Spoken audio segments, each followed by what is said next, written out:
हाँ जी बेटा, अभी हमने आपका पाठ वाक्य विचार पूरा डिटेल में पढ़ा और उसके बारे में समझा। अब इसकी आइए एक्सरसाइज कर लेते हैं। क्वेश्चन नंबर 3 देखिए, प्रश्नों के उत्तर का सही विकल्प चुनिए। इसमें आपने सही ऑप्शन को टिक करना है। नंबर 1 है, अर्थ के आधार पर वाक्य कितने प्रकार के होते हैं? अर्थ के आधार पर वाक्य 8 प्रकार के होते हैं, 8 को टिक कर लीजिए। उसके बाद नंबर 2, अर्थ के आधार पर कौन सा वाक्य का भेद नहीं है?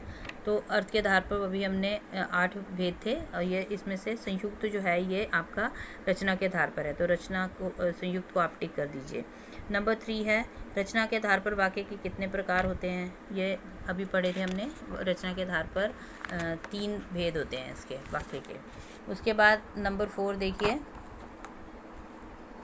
नंबर 4 है आपका रचना के आधार पर कौन सा वाक्य का प्रकार नहीं है?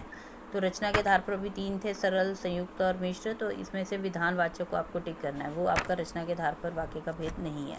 नंबर 5 है, निम्नलिखित में से कौन सा आश्रित उपवाक्य का प्रकार नहीं है?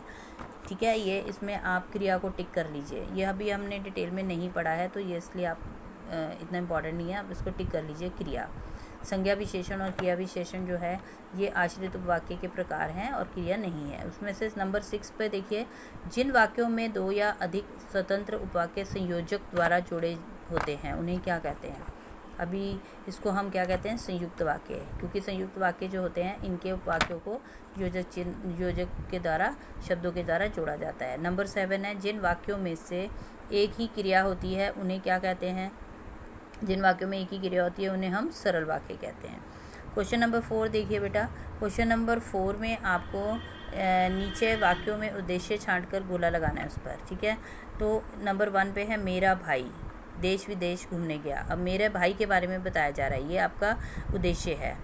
ठीक है, मेरा भाई। नंबर 2 में आपका उसने, अब उसने जो है उद्देश्य है और अपना पाठ याद कर लिए, ये विधेय है आपका। नंबर 3 है आपका सैनिक, सैनिक और उसके बारे में क्या बताया जा रहा है? हमारी सीमाओं की रक्षा करते हैं, तो सैनिक उद्देश्य है, बाकी सारा वाक्य जो है वो विधेय है। नंबर 4 है, हिमालय से निकलने वाली गंगा। अब देखो यहाँ पे उद्देश्य का विस्तार किया गया है, और उद्देश्य का विस्तार जो होता है वो विशेषण शब्दों के द्वारा किया जाता है। कैसे? अब गंगा के बारे में क्या विशेषता बताई जा रही है कि वो हिमालय से निकलने वाली है, तो हिमालय से निकलने वाली गंगा, यहाँ तक आप उद्देश्य में इसको काउंट करोगे। और एक पवित्र नदी है उसके बारे में बताया जा रहा है कि गंगा क्या है? वो एक पवित्र नदी है, तो गंगा तक आप इसको उद्देश्य में लोगे। उसके बाद नंबर 5, जांबाज सिपाहियों ने दुश्मनों का डटकर मुकाबला किया। अब जांबाज सिपाहियों ने, यहाँ तक आप इसको उद्देश्य में काउंट करोगे। दुश्मनों का डटकर मुकाबला किया, ये आप इसको विधेय में ले लोगे। ठीक है, उसके बाद इसको ने तक इंक्लूड कर लेना आप, ये गलती से ने तक नहीं हुआ है, ने तक इंक्लूड कर लो इसको, जांबाज सिपाहियों ने। उसके बाद क्वेश्चन नंबर 5 देखिए, अर्थ की दृष्टि से वाक्यों के भेदों के सही विकल्प पर सही का चिन्ह लगाना है आपको। पिताजी ने भोजन नहीं किया है, ये आपका क्या है? ये आपका नेगेटिव सेंटेंस है, निषेधवाचक, इसको टिक कर लीजिए। नंबर 2, तुरंत कमरे से बाहर निकल जाओ, ये आपको किसी को आज्ञा दे रहे हो, तो आज्ञावाचक है ये। नंबर 3, प्रभु तुम्हें दीर्घायु करें, ये आपका क्या है? इच्छावाचक वाक्य है, किसी को आप आशीर्वाद दे रहे हो। नंबर 4, गीता ने अपना पाठ याद कर लिया, ये आपका क्या है? विधानवाचक वाक्य है। उसके बाद नंबर 5, यदि आप आते तो मैं भी आपके साथ चलता, ये आप किसी को एक जो वाक्य है दूसरे पर आश्रित है, एक क्रिया दूसरे क्रिया पर निर्भर है, तो संकेतवाचक हो गया। क्या आप रोज़ बस से दफ्तर जाते हैं, ये इसमें प्रश्न चिन्ह है, तो प्रश्नवाचक हो गया। अरे तुम आ गए, अरे तुम आ गए, नंबर 7 पे है, अरे तुम आ गए, ये इसमें विस्मयवाचक वाक्य है। नंबर 7, हो सकता है मोहन कल लौट आए, इसमें आपका संदेहवाचक वाक्य है, क्योंकि डाउट है इसमें, उसके आने के बारे में डाउट है। उसके बाद क्वेश्चन नंबर 6 देखिए, क्वेश्चन नंबर 6 जो है, वाक्यों को निर्देशानुसार बदलिए। ये क्वेश्चन, ये पैटर्न आपका पेपर में भी आता है, एक भेद वाला, भेद छांटने को, और एक ये वाला पैटर्न आपका वाक्य पेपर में आते हैं। तो इसमें आपको देखिए नंबर 1 पे क्या दे रखा है? मालिनी गा रही है और नाच रही है। मालिनी गा रही है और नाच रही है, इसमें क्या है? ये एक आपका, इसको आपने सरल वाक्य में चेंज करना है, क्योंकि ये संयुक्त वाक्य है। इसको आप सरल कैसे बनाओगे बेटा? ये देखो, इसका सारा आंसर जो है मैंने नीचे सॉल्व कर रखे हैं, वहाँ जगह नहीं है।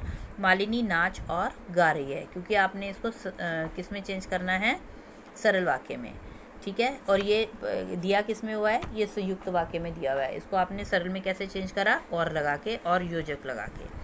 नंबर 2 पे है वह खाना खाकर सो गया। ये आपका एक सरल वाक्य है, ठीक है। और इसको आपने संयुक्त में कैसे चेंज करना है, उसने खाना खाया और सो गया।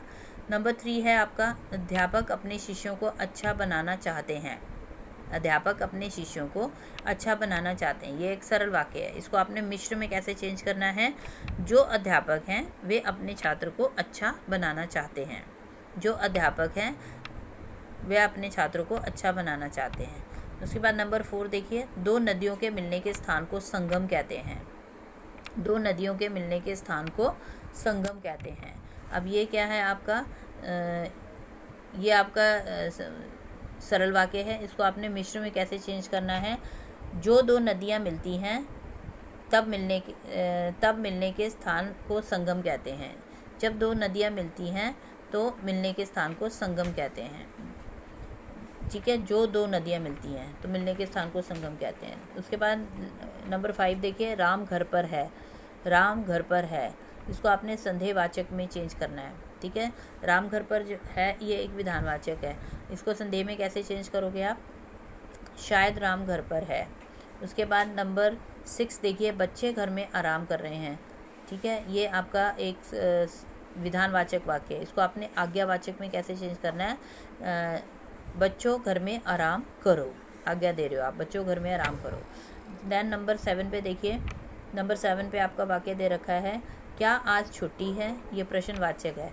उसके बाद इसको आपने विधानवाचक में कैसे चेंज करना है, आज छुट्टी है। इसको आपने सिंपल विधानवाचक में क्या होता है कि एक ही समान रूप से किसी भी बात को सामान्य रूप से कहा जाता है, तो इसको आप चेंज करोगे, आज छुट्टी है। उसके बाद नंबर 7 क्वेश्चन जो है, क्वेश्चन नंबर 7 में आपको ये ज़्यादा बेटा क्वेश्चन नंबर 7 में सही विकल्प चुनकर वाक्यों को पूरा करना है आपने।